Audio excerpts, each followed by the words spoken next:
जह जह चरण पड़े रघुवर के,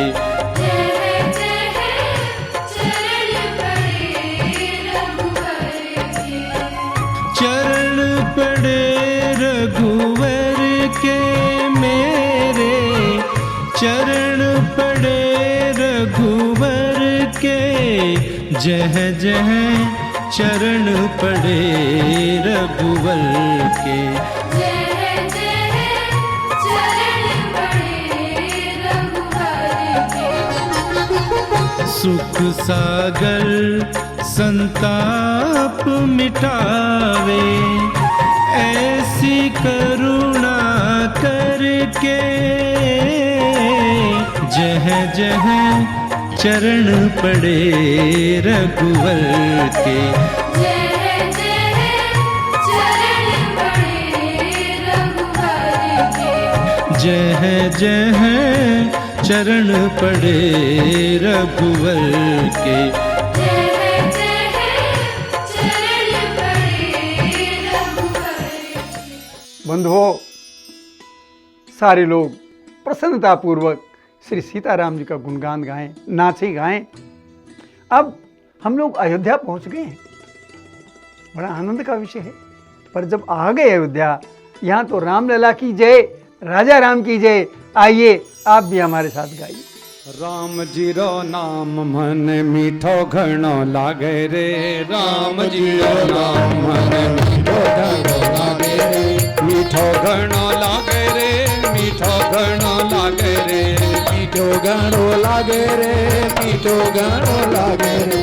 राम जी रो नाम मन मीठो घणो लागे रे, राम जी रो नाम मन मीठो घणो लागे रे। राम जीरा मूंग चावल, राम जीरी बाजरी, राम जीरा मूंग चावल, राम जीरी बाजरी। राम जीरे घर को धंधो, राम जीरी हाजरी, राम जीरो घर को धंधो, राम जीरो हाजरी। राम जीरे घर को धंधो, राम जीरी हाजरी, राम जीरो घर को धंधो, राम जीरी हाजरी। राम जीरी प्रसादी सु पाप सारा भागे रे, राम जीरो प्रसादी सु पाप सारा भागे रे। राम जीरो नाम मन मीठो घणो लागे।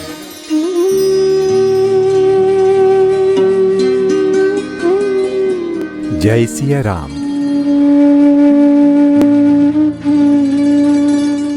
भगवान श्री राम, माता जानकी और भैया लखन लाल के साथ हमारी भाव रूपी यात्रा एक बार फिर अयोध्या पहुंच चुकी है। देव दुर्लभ तीर्थों के दर्शन हमने अपनी यात्रा में अब तक किए हैं। आइए सबसे पहले हम ये जान लें कि आज के अंक में हमें किन तीर्थों के दर्शन होने वाले हैं।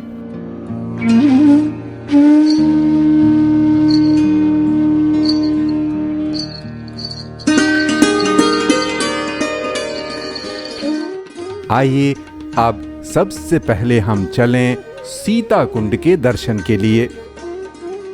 उत्तर प्रदेश के फैजाबाद जिले में बीकापुर में अवस्थित है सीता कुंड।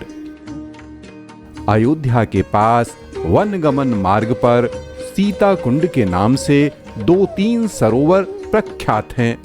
ये सभी प्राचीन सरोवर हैं। स्थानीय लोगों के अनुसार इनकी कथा भी आपस में मिलती जुलती है, लेकिन आपकी आंखों के समक्ष उपस्थित ये कुंड ऐतिहासिक महत्व का है। हम सभी जानते हैं कि रावण पुलस्त्य वंश में जन्मा वेद पाठी ब्राह्मण था, लेकिन भ्रष्ट आचरण और अहंकार के कारण मानवता के लिए बोझ बन गया। ऐसे में उसका वध होना आवश्यक था। लोक और जगत के उद्धार तथा मर्यादा की पुनः स्थापना के लिए प्रभु श्री राम ने रावण का वध किया।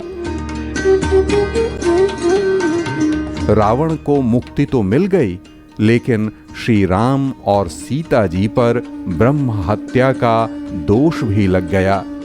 इस दोष की मुक्ति के लिए राम जी और सीता जी ने भारत भूमि पर अनेक स्थानों पर दोष मुक्ति यज्ञ किया। बीकापुर स्थित ये सीता कुंड उसी यज्ञ की स्मृति से जुड़ा हुआ पावन सरोवर है।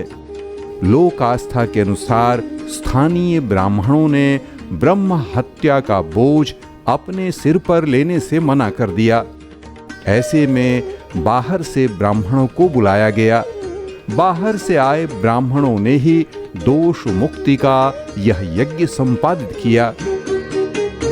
यज्ञ दक्षिणा के रूप में उन्हें सीता जी के वजन के समान सोना तोल कर दिया गया। इसीलिए ऐसे ब्राह्मण काल क्रम में तुला ब्राह्मण के रूप में प्रख्यात हुए। वर्तमान काल में ये तुला ब्राह्मण तुरैया ब्राह्मण के रूप में प्रख्यात हैं। इनका निवास इसी क्षेत्र में है। ये बड़े गर्व के साथ कहते हैं कि हाँ, हमारे पूर्वजों ने ही राम जी को ब्रह्म हत्या के पाप से मुक्ति दिलाई थी। हम उन्हीं के वंशज हैं। धन्य है भारतवर्ष, धन्य है यहाँ के लोग और धन्य है यहाँ की परंपराएं, जो आज भी राम जी की स्मृति को संभाल कर रखने में विश्वास रखती हैं। सीता कुंड के पावन जल को हम प्रणाम कर लें। आइए इस पावन तीर्थ को प्रणाम कर हम आगे की यात्रा पर चलें। अब हम उत्तर प्रदेश के सुल्तानपुर जिले में गोमती नदी के तट पर लंभुआ में अवस्थित धोपाप कुंड के दर्शन के लिए आगे बढ़ेंगे। बीकापुर से कुरेभार, रतनपुर, सुल्तानपुर, महावीरन, लंभुआ धोपाप रोड होते हुए लगभग 74 किलोमीटर की दूरी तय कर हम धोपाप कुंड पहुंचते हैं। गोमती नदी के तट पर राम जी और जानकी जी ने ब्रह्म हत्या के पाप से मुक्ति के लिए विशाल यज्ञ किया था। राजगुरु वशिष्ठ जी के निर्देश पर आयोजित इस यज्ञ में बहुत बड़े पैमाने पर पूजा पाठ और दान कर्म किया गया। राम जी, जानकी जी सहित पूरे परिवार ने गोमती नदी में इसी घाट पर स्नान किया। विश्वास किया जाता है कि यहाँ स्नान से उनके सारे पाप नष्ट हो गए। इसीलिए काल क्रम में ये तीर्थ धोपाप कुंड के रूप में प्रख्यात हुआ। आज भी लोग अपने पापों से मुक्ति के लिए यहाँ स्नान करने के लिए आते हैं। आप भी भाव रूप में स्नान कर लीजिए।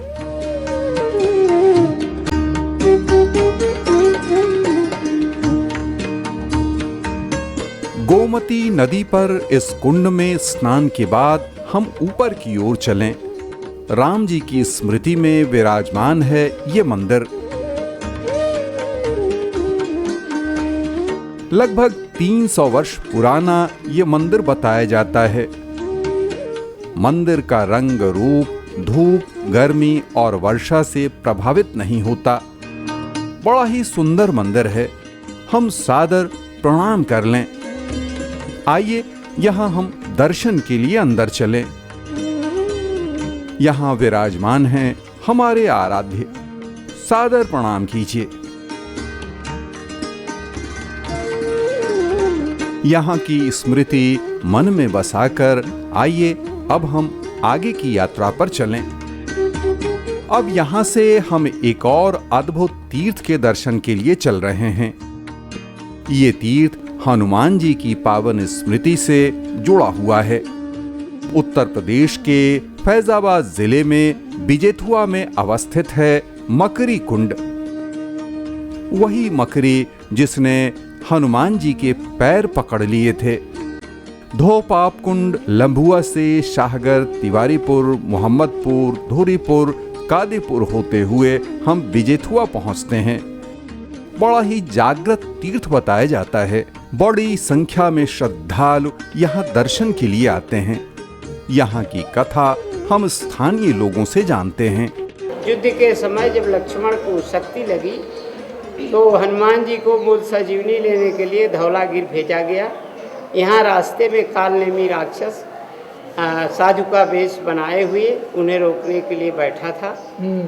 और जब उनको प्यास लगी तो उन्होंने कहा कि थोड़े जल से प्यास नहीं बुझेगी, मुझे कोई सरोवर बताओ। तो यही मकरी कुंड स्थान जो है यहाँ बताया, उसमें श्रापवश एक अप्सरा रहती थी। उसके श्राप के विमोचन की युक्ति बताई गई थी। जब हनुमान जी के तुम पैर छुओगी तो तुम अपने असली रूप में हो जाओगी। और उसी ने यह भेद बताया कि यह मुनि नहीं है, राक्षस है। लंका युद्ध में लक्ष्मण भैया को जब शक्तिबाण लगा तो वे बेहोश हो गए। संजीवनी बूटी लेने के लिए हनुमान जी वायु मार्ग से इस स्थल तक आए थे। अप्सरा रूपी मकरी का उद्धार इसी कुंड में हुआ था। आप भी दर्शन कर लीजिए। साधु रूपी कपटी राक्षस कालनेमी का वध भी यहीं हुआ था। लोगों के मन में इस मंदिर के प्रति अपार आस्था है। आइए बजरंगबली को हम भी प्रणाम करें। मकरी कुंड पर अवस्थित हनुमान जी का विग्रह बड़ा ही जागृत माना जाता है। यहाँ पर बड़ी संख्या में श्रद्धालु आते हैं। जिनकी मनोकामना पूर्ण हो जाती है यहाँ घंटा अवश्य लगाते हैं। आपके मन में भी यदि कोई मनोकामना है तो संकल्प इसी पर ले लीजिए। भाव रूप में अपनी मनोकामना हनुमान जी के समक्ष रख लीजिए। जब आपकी मनौती पूरी हो जाए तो यहाँ साक्षात आकर पूजन कीजिए और घंटा चढ़ा जाइए। यहाँ घंटियाँ लोग इसलिए बांध, जिसका मानता रहता है, उनका जब पूर्ण हो जाता है मानता, तो घंटियाँ लाके अपना बांध देते हैं। आइए अब यहाँ से हम अपने आज के अंतिम तीर्थ जनकौरा धाम के दर्शन के लिए चलें। उत्तर प्रदेश में फैजाबाद जिले में जनकौरा तीर्थ अवस्थित है। ये तीर्थ दो कारणों से अत्यंत महत्वपूर्ण माना जाता है। पहला कारण ये है कि अयोध्या जी की सीमा से बाहर ये स्थल मिथिला नरेश जनक जी के वंशजों से संबंधित है। और दूसरा कारण ये है कि इस स्थल के बारे में मान्यता है कि राम जी की लीला अवधि पूर्ण होने का संकेत देने के लिए महाकाल स्वयं राम जी के साथ मंत्रणा करने के लिए आए थे। इसलिए यहाँ का मंदिर मंत्रेश्वर मंदिर भी कहा जाता है। लोक आस्था के अनुसार श्री राम वनवास के बाद मिथिला नरेश जनक जी ने अयोध्या जी की सीमा से बाहर कुछ जमीन खरीदी, अपना वास स्थल बनाया ताकि अयोध्या के राजकाज को संभालने में अनुभवहीन भरत जी की सहायता कर सकें। ये तो हम आप जानते ही हैं कि राम जी सहित चारों भाइयों का विवाह मिथिला में हुआ और जनक जी मिथिला नरेश थे। इसीलिए जब अयोध्या में संकट की घड़ी आई तो आपने जामाताओं की मदद के लिए जनक जी यहाँ आ गए। आज भी जनक जी के वंश के लोग यहाँ पर रहते हैं। जनकौरा नाम जनक वंश से ही जुड़ा हुआ है। यहाँ के मंदिर के बारे में स्थानीय लोग एक अद्भुत जानकारी देते हैं। मंदिर का नाम मंत्रेश्वर महादेव के रूप में विख्यात है। लोक आस्था के अनुसार राम जी ने यहाँ महाकाल के साथ मंत्रणा की। कथा तो बहुत ही विस्तृत है, लेकिन संक्षेप में ये कि महाकाल राम जी पर अपना प्रभाव डाल नहीं सकते थे। इसीलिए वे गुप्त ब्राह्मण वेश में राम जी के समक्ष आए और कहा कि महत्वपूर्ण विषय पर मंत्रणा करनी है और इस मंत्रणा में कोई भी व्यक्ति सम्मिलित नहीं हो सकता सिवाय राम जी के। जो भी मंत्रणा को बाधा डालेगा उसे मृत्यु दंड दिया जाए। इसी शर्त पर वे गोपनीय मंत्रणा के लिए तैयार होंगे। राम जी ने सारी स्थितियां समझ लीं। फिर लक्ष्मण जी को द्वारपाल के रूप में खड़े होकर निर्देश दिया गया कि वे किसी को भी अंदर नहीं आने दें। लेकिन विधि का विधान कैसे टाला जा सकता है। इधर महाकाल राम जी को लीला अवधि पूरी होने की बात कह रहे थे, उधर द्वारपाल लक्ष्मण जी के पास दुर्वासा ऋषि आ गए और उन्होंने कहा कि उन्हें तत्काल श्री राम से मिलना है। भैया लखनलाल ने कहा कि अभी राम जी से भेंट नहीं हो सकती क्योंकि अंदर जाना मना है। महाक्रोधी दुर्वासा ऋषि ने कहा कि यदि मुझे मिलने नहीं दिया गया तो मैं अभी श्राप दूंगा, अयोध्या प्रजा सहित नष्ट हो जाए। भैया लखनलाल जानते थे कि मंत्रणा अवधि पूरी हुए बिना कक्ष में जाने पर मृत्युदंड मिलेगा, लेकिन तो भी अयोध्या नगरी और प्रजा को बचाने के लिए वे महाकाल के समक्ष मंत्रणा कक्ष में पहुंच गए। बड़ी ही विकट घड़ी आ गई, लेकिन हर कथा का अंत किसी न किसी रूप में होता है। राम जी और भैया लखनलाल के विदा होने का समय आ गया था।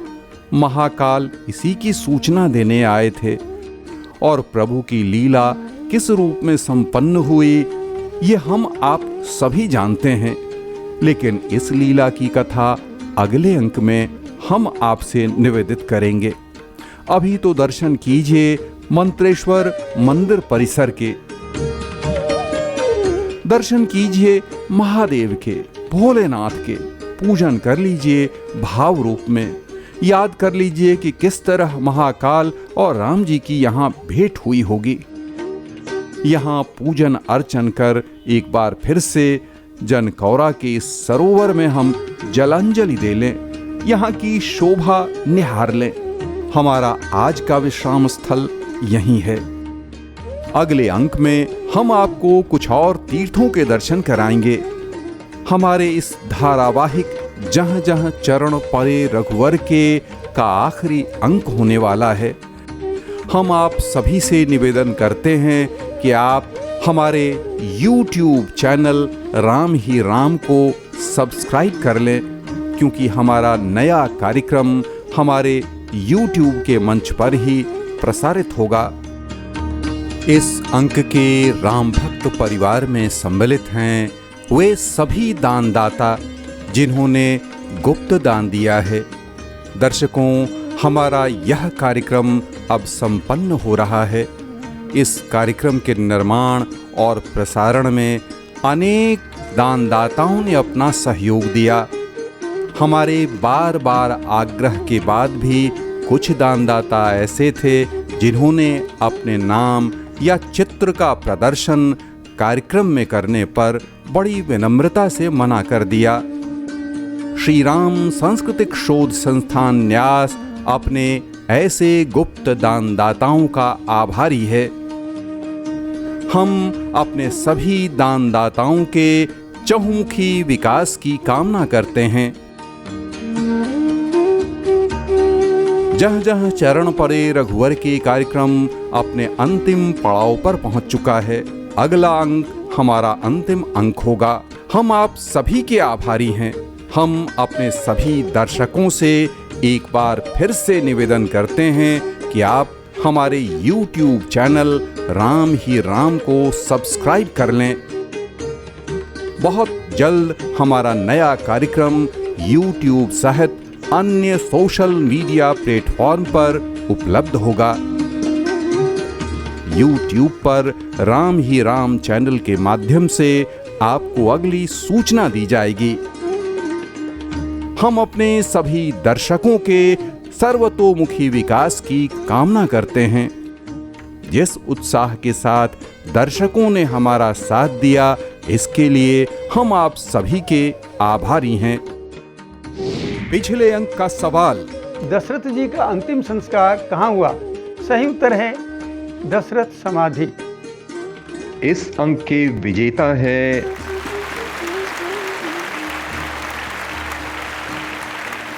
इनाम बहुत बहुत मुबारक आपको दिया जा रहा है भगवान के पावन चरणों से पवित्र तीर्थों की माटी से तैयार चरण पादुका।